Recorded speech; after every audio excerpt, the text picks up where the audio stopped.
Everyone knows about Starbucks, the biggest coffeehouse company in the world. But did you know about Howard Schultz, the former CEO? He grew up poor and had a tough time making ends meet. When things got really hard, he even had to sell his blood a few times. Despite these struggles, Schultz turned Starbucks into a $100 billion company. His story is a reminder that no matter how tough life gets, it's important to keep dreaming. Howard's childhood was tough. He grew up in a crowded apartment building for low-income families, far from the fancy houses he might have seen on TV. His dad, a veteran who served in the army, worked long hours as a truck driver to keep things going.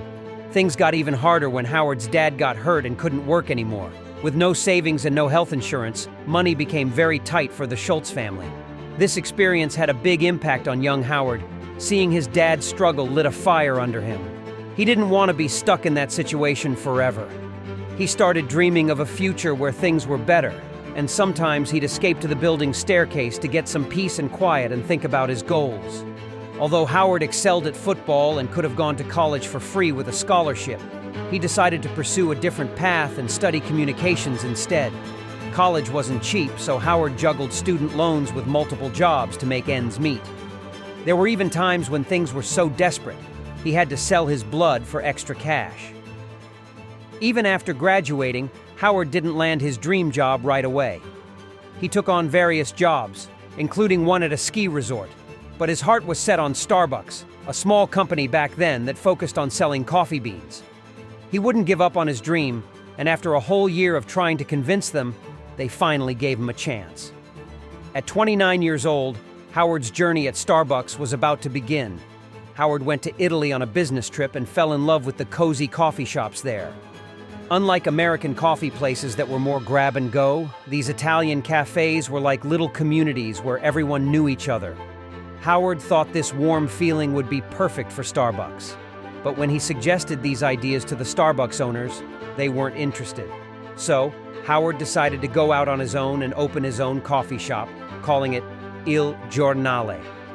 The problem was, he needed money to get it started, and almost nobody, 217 out of 242 people, was willing to invest.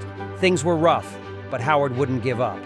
Finally, he found some believers who gave him the money he needed. Howard poured his heart into creating a welcoming coffee shop with that special Italian vibe. Meanwhile, Starbucks wasn't doing so well. The company was actually on the verge of going out of business. Howard saw this as his chance and bought Starbucks. He became the boss, CEO, and completely transformed it. He kept the catchy Starbucks name but made big changes, inspired by his own coffee shop. Starbucks started opening stores everywhere in the US, becoming a super successful company. Today, Starbucks is a giant with stores all over the world, over 30,000, and is worth more than $100 billion. So, next time you grab a coffee at Starbucks, remember the story of Howard, the guy who brought a taste of Italy and a whole lot of success to America. Howard has some advice for you.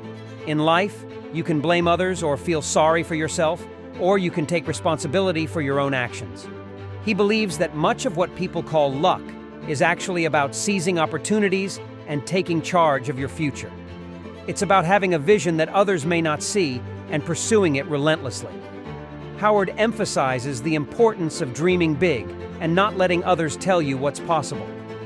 He acknowledges that there's no perfect recipe for success, but he believes that starting from scratch and achieving more than you ever imagined is entirely possible.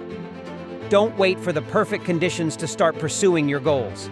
Take control now, because as Howard says, a year from now, you might wish you had started today. So, what's your story?